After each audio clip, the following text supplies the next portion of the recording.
This morning on Daybreak, learning can be more difficult than usual if your child is diagnosed with a disorder like dyslexia. We'll share some tips on how to make reading easier. And in your medical coverage, we'll discuss how men and women differ when dealing with anxiety. Plus, 3 rural fire protection districts receive a large grant. We'll have the details on the money and more this morning for you here on Daybreak. Good morning and thanks for waking up with us. It's Monday, September 23rd. I'm Lauren Barnes. And I'm Joe Morano. And according to what Twitter is telling me this morning right now, it's been fall for about a couple of hours now. Right, since 1 o'clock. Is that right, Elisa, this morning? 2:50 a.m. Oh, okay. I was off by an hour. We bring Elisa Raffa in this morning, check in with her. People can officially welcome that in. We know it's felt like summer. It's felt like July over these last few weeks, right? Yeah, and today will feel like fall. It will be pretty nice out there, seasonal, but we are starting out with some fog this morning that could slow you down on the roads. Yeah, we really want to watch out for that, and then let's hope some sunshine later. Yeah, clearing skies and a really nice day. But we're starting out with that dense fog advisory until 9 a.m. for counties up to the north and west where the front came through. Skies are clearing, the grounds are wet, so that's a recipe for some dense fog. Areas like Nevada, Stockton, and Clinton are included there until 9 a.m. You could see some patchy fog in Springfield, hard to see outside the camera. It's 67 degrees on north winds at 8 miles per hour. So that fog again a little bit more dense up around Clinton, low visibility there, but we have some patchy fog in Springfield at 5 miles, 4 miles visibility in Branson. So the front is continuing to push south and east. We are still looking at a couple of showers around the Branson area and then getting into north central Arkansas. A couple of showers from Berryville up through Gainesville and then West Plains, seeing some light to moderate rain out there this morning. Again, clearing skies up north and west of there. That's putting temperatures a little bit cooler. The cooling air is what aids in that fog development. It's 72 degrees in Mountain Home ahead of that front. We'll have that drier air come in as well as we head through the afternoon. So starting out a little bit muggy, but we'll feel better as we head through the day today. So a wet and foggy start this morning. Be careful on the roads. Dry as we head through the afternoon. Mostly sunny by dismissal. 82 degrees. Really nice for that first day of fall. A couple of rain chances to talk about. We'll do that coming up in 10 minutes. All right, thank you. Happening in your education coverage, about 1 in 5 children live with dyslexia, which is a learning disorder that makes reading and writing difficult for some and nearly impossible for others. But there are many ways kids can work on those reading skills. Hannah Zettel joins us live in studio this morning with some local resources. Well, that's right, you guys. There's about a few weeks into the school year now, and it's right around the time that parents start to learn more about how their children are adapting to the classroom. Some students will learn that the reason reading might be so tricky could be a result of dyslexia. People talk about reading lots of books, and I ear read lots of books, but I don't visually read lots of things. Dyslexia is a common learning disability that impacts reading and writing skills, with signs showing in the early school years. Last year, schools were required to screen students grades K through 3 to try to catch dyslexia. Noelle Life is the executive director of the Springfield Center for Dyslexia and Learning and says some schools in Missouri screen students, but that's where the road ends. Most of our clients that come in are young students that have already given up on school and feel like school's given up on them. Life has dyslexia herself, and with therapy and support, hasn't let the disability stand in her way. It's great to stand in the shoes of someone who's struggling. For parents and teachers to better understand the disability, simulations like this story, written in shapes rather than words. You are busy. Demonstrate what reading with dyslexia is really like. Do you like being in them all? Good.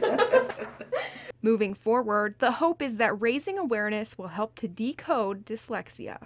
There is no legislation requiring schools to provide remediation.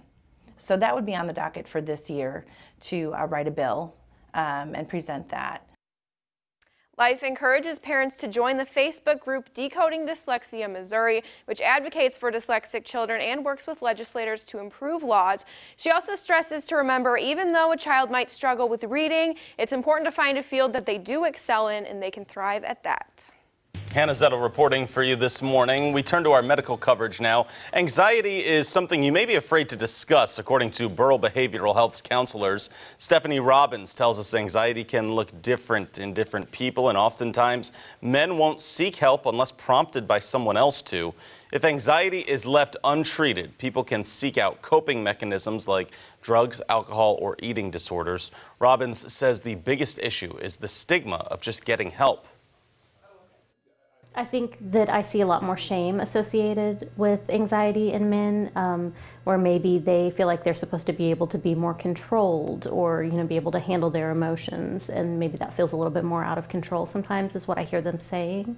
So that's hard to admit to. It's hard for anybody to admit to. It's also suggested if you have no one to talk to, try speaking with your primary care doctor. Then you both can work together to find a solution. 3 rural fire protection districts just received a 4-year grant of almost $700,000.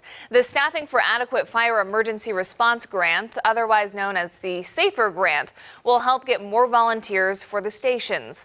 The 3 fire protection districts, Waynesville, Hazel Green, and Tri-County, all say it's hard to find volunteers for their stations. But with this grant, the department will be buying gear and hopefully retaining volunteers. We'd like to see volunteers stay 10, 20 years. So with this grant, we have money to put in a retirement program for volunteers. We have money to train volunteers. We have money to do physicals for volunteers. We're going to be able to send our people to these larger classes that they're actually going to become state certified in. Now, their goal is to recruit at least 15 more volunteers for each department each year. More news from around the Ozarks for you this morning. A chance to step back in time to the days of pioneer life in the Ozarks. The 1860s Lifestyle Expo returned this year again to showcase the Gray Campbell farmstead. It features a barn, kitchen, and a one-room schoolhouse, all relocated from across the Ozarks to Nathaniel Green Close Memorial Park.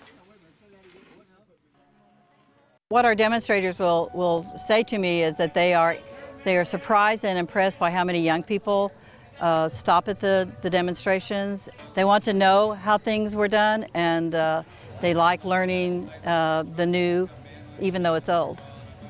Visitors also had the chance to try old-fashioned apple butter, apple cider, and roasted peanuts made on site. And for the first time, a Civil War-era ball gown was actually raffled off. Bass Pro Shops hosted its Shoot Like a Girl event in an effort to give girls the opportunity to learn more about guns and archery. But the founder of the event says it's about more than that.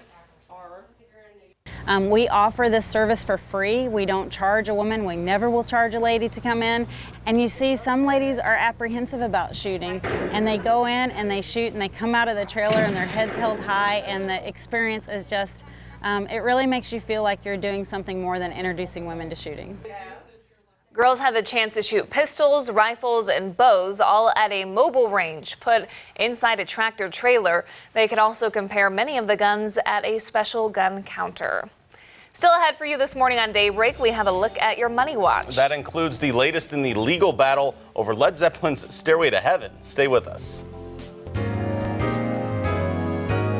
From KOLR 10 Ozarks First, Lauren Barnes, Joe Morano, and weather with meteorologist Elisa Raffa. This is KOLR 10 News Daybreak.